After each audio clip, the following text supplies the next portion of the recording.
सबसे पहले तो मैं आपके चैनल का बहुत ही शुक्रगुजार और धन्यवाद करता हूं। मैं हमेशा डेली की रिपोर्ट देखता हूं। आप इतना बढ़िया कवरेज कर रहे हैं, तो हमारे जो राष्ट्रीय स्तर के जो मीडिया पर लोग हैं, उनको क्या धनाढ़ बनना है, उनको क्या पैसे कमाना है? वो एक आम आदमी, एक निचले तबके का आदमी जो इस देश का सारा काम वो कर रहा है, उनकी खबर लेने का उनमें दम नहीं है कि उनको पैसा चाहिए।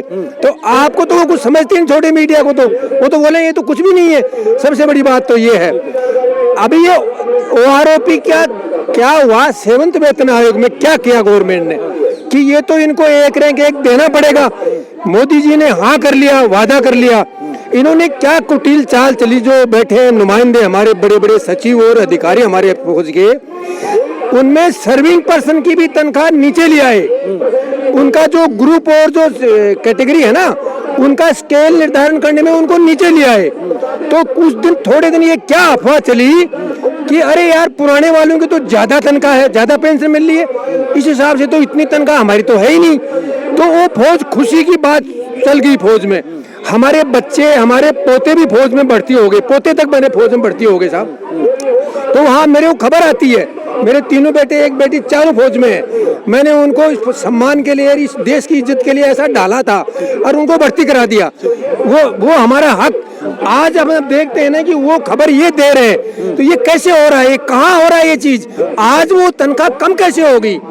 तो अब हर वेतन आयोग में सक्सेस, जो वेतन आयोग आते हैं ना, आपकी तनख्वाह कम कर दी, अब उसको फैक्टर गुणा करो, फैक्टर भी कम कर देते हैं कि 2.57 से गुणा करके दे दो।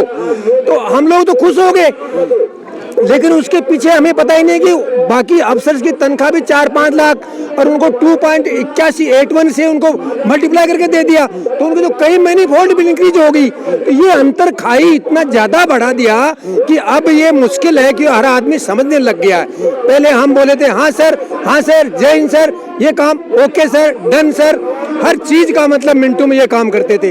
आज हम भी सोचने पर मजबूर हो गए, हमारे बेटे मजबूर हो गए, हमारी फैमिलीज मजबूर होगी कि ये इतना अंतर क्यों है। कौन इस देश में घुन की तरह लगा हुआ है जो इस देश को कमजोर कर रहा है? हम कमजोर करने वाले आदमी नहीं है, हम संविधान और कानून के पालक हैं। मैं 30 साल फौज में नौकरी किया है और 71 की लड़ाई में पाकिस्तान बांग्लादेश को अलग कर रहे, उस जोश से मैंने फौज में भर्ती हुआ था। मैंने सारी जिंदगी फौज में बिता दी है। जब मैं रिटायर आया हूँ तो मैंने अंतर देखा कि मेरे साथ के पुलिस में टीचर, उनके आलीशान बंगले हैं, आलीशान मकान है, उनके बच्चे डॉक्टर इंजीनियर हैं। अरे मेरा क्या हो गया? तो ये MSP, जिसको मिलिट्री सर्विस पे बोलते हो, ये उस नौकरी के लिए नहीं है। हमारे परिवार भी उस बहुत परेशान है उस मिलिट्री सर्विस पे की वजह से। हम पिछड़े उससे, उस वजह से हम पिछड़े। तो वो सम्मान हमारे परिवार के लिए भी है, नॉट ओनली सर्विंग के लिए MSP है, वो हमारा परिवार भी भुक्तभोगी है। सेना में जाना परिवार की एक शान माना जाता है। आप यदि सेना में हैं तो आपका शान, आपके पूरे फैमिली का शान एक माना जाता है। लेकिन जब सेना रिटायर्ड होकर के इस तरह रोड पर आके बैठना पड़ता है तो वो एक अपमान उनको मिलता है। ऐसे में क्या कहेंगे आप? देखो जी, मैं सबसे पहले आपका जो ये राष्ट्रवन न्यूज का हार्दिक स्वागत करता हूँ, जो कि आज हमारे यहाँ पर जंतर मंतर पे सैनिकों के धरना प्रदर्शन में पहुँचे हैं और हमारी आवाज़ जो है जनता जनार्दन तक पहुंचाने के लिए आप लोग यहाँ पे पहुंचे हैं। तो यहाँ पर जो हमारे साथ जो यहाँ पर जो परिवार, आपने क्या बोला कि परिवार के साथ जो मतलब यहाँ पर हम लोग यहाँ पे बैठे हैं, जो एक शान की बात होती है। हाँ जी, जब रिटायरमेंट होने के बाद आपको यहाँ बैठना पड़ता है, हाँ जी, तो कहीं ना कहीं वो अपमान लगता है, अपने ठेस पहुँचता है। हाँ हाँ जी। तो ये बड़ी दुर्भाग्य की बात है कि जो हमारे जो JCO जवान के साथ जो इस तरह से जो भेदभाव हो रहा है, ये बहुत ही निंदनीय है। बहुत ही निंदनीय है। 2.57 और 2.81 की बात हो रही है। ऐसे में एक बहुत बड़ी गहरी खाई बनी हुई है। बिल्कुल, ऑफिसर और जवानों के बीच। बिल्कुल। किस तरीके से देखते हैं? एक तो क्या है कि जैसे अभी एक रैंक एक पेंशन हो गया, एक 28 साल सर्विस करके, 24 साल सर्विस करके, मान लो एक हवलदार की 24 साल सर्विस है, एक JCO की 28 साल सर्विस है, एक नायक की 16 साल 17 साल सर्विस है। अभी उसके अंदर भेदभाव क्या कर दिया कि एक ही टाइम एक ही रैंक, और उसमें भी बेसिक पे के अंदर कर दिया।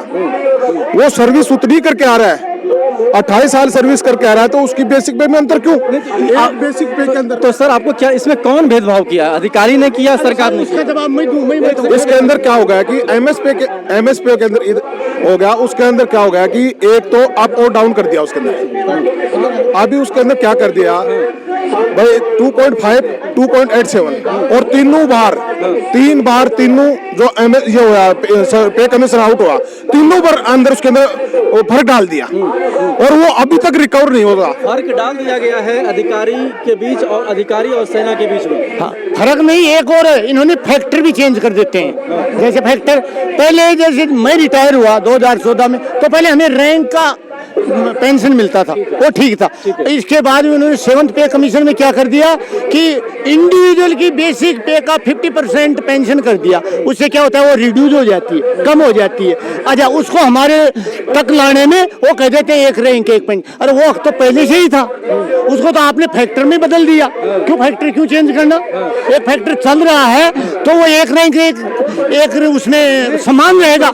ये फैक्ट्री क्यों चेंज कर? सवाल यही है कि आखिर ये चेंज कौन किया है, सरकार किया है, अधिकारी ने किया है? मैं तो ये बोलता हूँ कि अधिकारियों ने तो सरकार को भेजा है और सरकार ने उसको मंजूर कर लिया आंख मीच करके। तो क्या सरकार आंख बंद करके भी मंजूरी कर सकती है क्या किसी चीज? ये जंतर मंतर पर आए मेरे फौजी भाई, पवित्र पवन पवित्र धरती पर मेरे सोशल इंडिया के पत्रकारों, उनकी टीम, उनका तहे दिल से हार्दिक अभिनंदन करता हूँ। नमस्कार, मैं सूबेदार राजेंद्र सिंह बोल रहा हूँ, हरियाणा से बिलोंग करता हूँ। जो इस प्रकार का जो अभी जैसे पॉइंट आ रहे हैं, इन पॉइंटों को हल करेंगे। सोशल मीडिया उनके पास पहुँच आ रही है, ये इनके पास टाइम नहीं है, टाइम भी मिलेगा। और मोदी जी ऐसा नहीं है, जो हमारी जो माता बहनें विधवाएं जिन्होंने ऐसा टाइम देखा है, एक बच्चा गोद पेट घरों में है और एक बच्चा है, उस टाइम उसके पापा श्रीलंका के अंदर खत्म हो गए, उसका जीवन देखो कितना भयंकर है। और आज ला करके उस माता बहनों को रोड पे खड़ा, ऐसा जुल्म कहीं नहीं होगा। नरेंद्र मोदी जी हमारे प्रधानमंत्री हैं, रक्षा मंत्री, डिफेंस मंत्री जी, ऐसा सुनेंगे तो उनका खून उबल जाएगा और ऐसा नहीं होने देंगे। हमारे पूरी उम्मीद है, क्योंकि ये भी मोदी जी का प्रधानमंत्री, सभी के प्रधानमंत्री हमारे क्या पूरे देश के प्रधानमंत्री हैं। और जो प्रधानमंत्री जी जिस कर रहे हैं, इसका समाधान जल्दी करेंगे। सर, अधिकारी और ये सरकार के बीच की बात हो रही है, मध्यस्थता की बात हो रही है, तो ऐसे में क्या लगता है कि अधिकारी ने गलत रिपोर्ट सौंपा है सरकार को, या सरकार भी इस चीज़ को जानती है और आंख उन्होंने बंद कर दिया? देखिए, अपने यहाँ का जो सिस्टम है, असल में जो मंत्री इस तरह की जो बातें होती हैं, उसको समझाने वाली एक ब्यूरोक्रेसी की टीम होती है। ब्यूरोक्रेसी का जो अंतिम डिसीजन होता है, वो एक बजट से कंट्रोल होता है। हमारे खास करके ये जो मोदी जी की सरकार है, ये वित्त प्रबंधन के अंदर बहुत ही बढ़िया काम करती है। लेकिन प्रैक्टिकली इस FRBM एक्ट के आने के बाद जो मिनिस्ट्री ऑफ डिफेंस को जो फंड अलोकेट हो रहा है और उसके अंदर जो रिटायर्ड पेंशनर का जो भी हुआ है, अगर उसको सही तरीके से लागू किया जाए, सभी डिमांड फैक्टर को ग्राउंड प्रैक्टिकली अगर इम्प्लीमेंट किया जाए, तो हमारा बजट बहुत ज़्यादा जाता है। लेकिन पहले से डिसाइड हो जाता है कि हम मिनिस्ट्री ऑफ डिफेंस को फौज के लिए इतना ही पैसा देंगे, उसके अंदर मैनेज करना होता है। सर, बहुत ही महत्वपूर्ण जगह है फौज के लिए। और इसमें यदि कटौती करते हैं, किसी भी चीज़ों में यदि हम कटौती करते हैं, तो ये आपको नहीं लगता कि देश की जो सुरक्षा व्यवस्था है, उसी का परिणाम उसके उसके अंदर कहीं ना कहीं कमी आने वाली? बिल्कुल कमी आ रही है सर। उस कमी की वजह से हम यहाँ पर पहुँचे हैं। आप ये देखिए, हम यहाँ रिटायर होकर के अपनी मांग, आज तक हिंदुस्तान में फौजियों ने ऐसा धरना कभी नहीं दिया, अंग्रेजों के टाइम में भी नहीं दिया। हमारी कभी भी ऐसे सरकार के खिलाफ आवाज उठी ही नहीं। इसकी वजह यही है कि जो डिफेंस के जो सोल्जर्स का जो एक मैनेजमेंट है, वहाँ पर एक प्रिंसिपली या फिलोसफिकली कुछ बदलाव हुआ है, जो विदेशी पश्चिमी देशों की सेनाओं के आधार पर एक ऐसा नैरेटिव दे दिया गया कि आज के टाइम में फिजिकल बैटल की जरूरत ही नहीं है। और तो अब ये क्या माना जाए कि जो वहाँ की जो नियम है, जो लॉ की बात आप कर रहे हैं, उसमें संशोधन का समय आ गया है, बिल्कुल तभी न्याय मिल पाएगा। बिल्कुल 100% समय आ गया है। उसके मैं पीछे लॉजिक बता देता हूँ। आज का सैनिक पढ़ा लिखा सैनिक है। आज के हमारे पास हथियार और वेपन्स और एरोप्लेन से लेकर के और मिसाइलें और टैंक तक, ड्रोन तक है। लेटेस्ट टेक्नोलॉजी के साथ हम ऑपरेट करते हैं। आज का सैनिक जो है क्वालिफाइड है। डिजिटल का टाइम है। आज के इक्विपमेंट बिना एसी के चलते भी नहीं है। हैवी टेक्नोलॉजी ऑब्सोलेट हो चुकी है। ठीक है। तो जब इतनी लेटेस्ट टेक्नोलॉजी जब आ चुकी है तो उसको ऑपरेट करने वाला भी यंग ब्लड जो है लेटेस्ट ही है। ठीक है। तो जो पुराने जो प्रैक्टिकल जो एसओपी है, हम उसे कहते हैं स्टैंडिंग ऑपरेटिंग प्रोसीजर्स, उसमें बिल्कुल ही जरूरत है बदलाव की। मिनिस्ट्री ऑफ डिफेंस के खास करके तीनों ऑपरेशनल सेनाओं की एसओपीज में बदलाव की जरूरत है। बहुत ही संक्षेप में आपसे हम सिर्फ ये जानना चाहेंगे कि इसमें वन रैंक वन पेंशन में अधिकारी शामिल हैं, सरकार शामिल है? सबसे पहले तो अधिकारी शामिल थे। मैं आपको ये बताता हूँ कि जितना बड़ा अधिकारी होता है ना, वो पैसे पर अपनी लाइफ को तोलता है, और जो नीचे के लोग हैं वो अपने आन शान के लिए, अपनी मजदूरी और उसके पेट रोजी रोटी के लिए काम करते हैं और अपने मान सम्मान के लिए करते हैं। आप कहीं भी आईपीएस आईएएस जो भी है ना, आप इनको देखना अपनी सुविधाओं के लिए लड़ते हैं। नहीं, आप मुझे बताइए इसमें कौन सरकार इन्वॉल्व है? इनकी ज्यादा गलती है। हमारी ये जो ब्यूरोक्रेसी है, सबसे बड़ी गलती इनकी है, क्यों ये डरपोक है। ये गवर्नमेंट को बताती नहीं है कि हमारे जवान की ये स्थिति है, तो इनको खुले बताना चाहिए ना, डर किस बात का। ये बात सबसे बड़ी है। एक सॉल्यूशन और दूंगा मैं ओआरओपी के ऊपर। जल्दी बोलिए फटाफट। ऐसा है, ओआरओपी को इम्प्लीमेंट करने के लिए टाटा कंसल्टेंसी सर्विसेज को हमारा इस पर सॉफ्टवेयर का कॉन्ट्रैक्ट मिला हुआ है। सबसे बड़ी दिक्कत हमारी जो आ रही है, और मैं सरकार को निवेदन करना चाहूंगा, स्पेशली वित्त मंत्रालय में जो इस समस्या को देख रहे हैं, इस वर्ष में जो परेशानियां आ रही हैं, उसकी वजह ये है कि जो टीसीएस की जो टीम है जिसने ये हमारा स्पर्श का सॉफ्टवेयर डिजाइन किया है, इसके अंदर मेरी सलाह है, उनको राय है, माननीय वित्त मंत्री सीतारमण जी को हमारे रिटायर्ड एयरफोर्स और नेवी और आर्मी के टेक्निकल रिटायर्ड सैनिकों को आप 3 महीने की ट्रेनिंग दे दीजिए सॉफ्टवेयर ऑपरेट करने की। वो खुद डिजाइन कर देंगे। स्पर्श का सॉफ्टवेयर हम खुद डिजाइन कर लेंगे। आप सिविलियन लड़कों से, वो बीटेक करके बैठे हैं, उनको आर्मी एयरफोर्स नेवी का सिस्टम समझ में नहीं आ रहा है, रैंक सिस्टम समझ में नहीं आ रहा है, लेंथ ऑफ सर्विस के साथ वो कोरिलेट नहीं कर पा रहे हैं, आपको वो उलझा के रखे हुए हैं। आपका ग्राउंड इमीडिएटली एक्शन टीसीएस का जो इसका डीलिंग स्टाफ है, उसके साथ आप हमारे रिटायर्ड एक्स सर्विसमैन जो कंप्यूटर पे काम करते हैं अभी भी और जो रिटायर हो चुके हैं, उनकी टीम को ऑन जॉब ट्रेनिंग दिला करके और सॉफ्टवेयर के अंदर मॉडिफिकेशन कराएं। आपकी ओआरओपी की 1 और 2 और आने वाली 3 में मैं कहता हूं 50 क्या 100% सॉल्यूशन हो जाएगा। उसके बाद ही आप आगे बढ़ोगे। बहुत बहुत धन्यवाद आपका। Thank you. एक बार परिचय दे दीजिए अपना। मैं एयरफोर्स से रिटायर्ड सार्जेंट सवाई सिंह मीना, नीमका थाना से आज ये जिम्मेदारी परिचय। मैं Subedar major honorary lieutenant block Khandela district Sikar Rajasthan से आया हूँ। नाम क्या? और मेरा नाम है हरदेव सिंह। आपका नाम क्या है? मेरा नाम सूबेदार लेखुराम जाखड़, नीमका थाना डिस्ट्रिक्ट सीकर से हूँ। मैं एक दो बातें आपसे और क्लियर करना चाहता हूँ। आपने बोला अग्निवीर की आज जरूरत क्यों पड़ी? इसकी जरूरत स्पेशली अफसर, कोई भी फाइनेंशियल मैटर होता है रिगार्डिंग फौज के बारे में, तो इन्होंने आर्मी के अफसर सर्विंग के लिए और हमारे जो भी सूबेदार मेजर, सूबेदार, नायक सूबेदार ये है ना, ये रिटायर्ड लेने चाहिए, क्योंकि ये फौज में हमारे को इतना दबा कर रखते हैं, यहाँ तक बोलते थे आप तो चींटी हो, कब मसल देंगे आपको, और करते भी हैं ऐसा ही।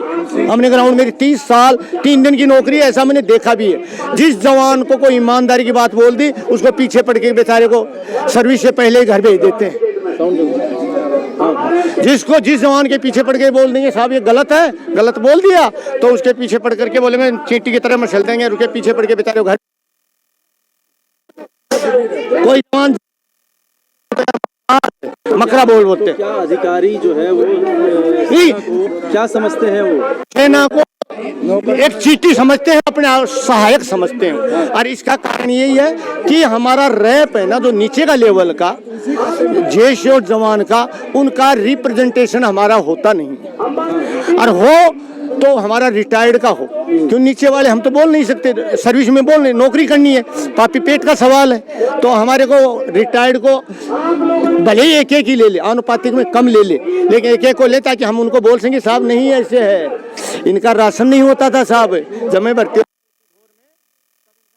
था, क्लोदिंग नहीं था, इनकी जो ये था ना पेंशन 33% हुआ करती थी, हमारी 75% होती थी। इनकी 33 से 75 कर दी, हमारी 75 से 50 कर दी। इनका राशन था नहीं, वो डबल कर दिया गया। अभी कोई भी चीज सेना में देते हैं तो हमारा सबका कैलकुलेट करके हमारे को 5% 95% ये लेकर भाग जाते हैं। इनकी बात ये सुन लेते, हमारा कोई उधर रैप नहीं होता तो हमारी कौन सुनेगा। अरे नेता लोग सोचते हैं यार बिजी होते हैं, कभी वोट में, कभी वहाँ वोट हैं, कभी इधर वोट हैं, कभी उधर हैं, हमारे हम जगे हुए नहीं थे अभी तक। अच्छा, दूसरी बात, अब ये एमएसपी की बात है साहब, मैं आपको बताऊं, एक्चुअल ग्राउंड में ये एक जवान से लेकर सूबेदार मेजर तक लागू है। ये लोग तो पीछे रहते हैं, फिर भी हमारे को 5200 रुपए, इनको 5000 15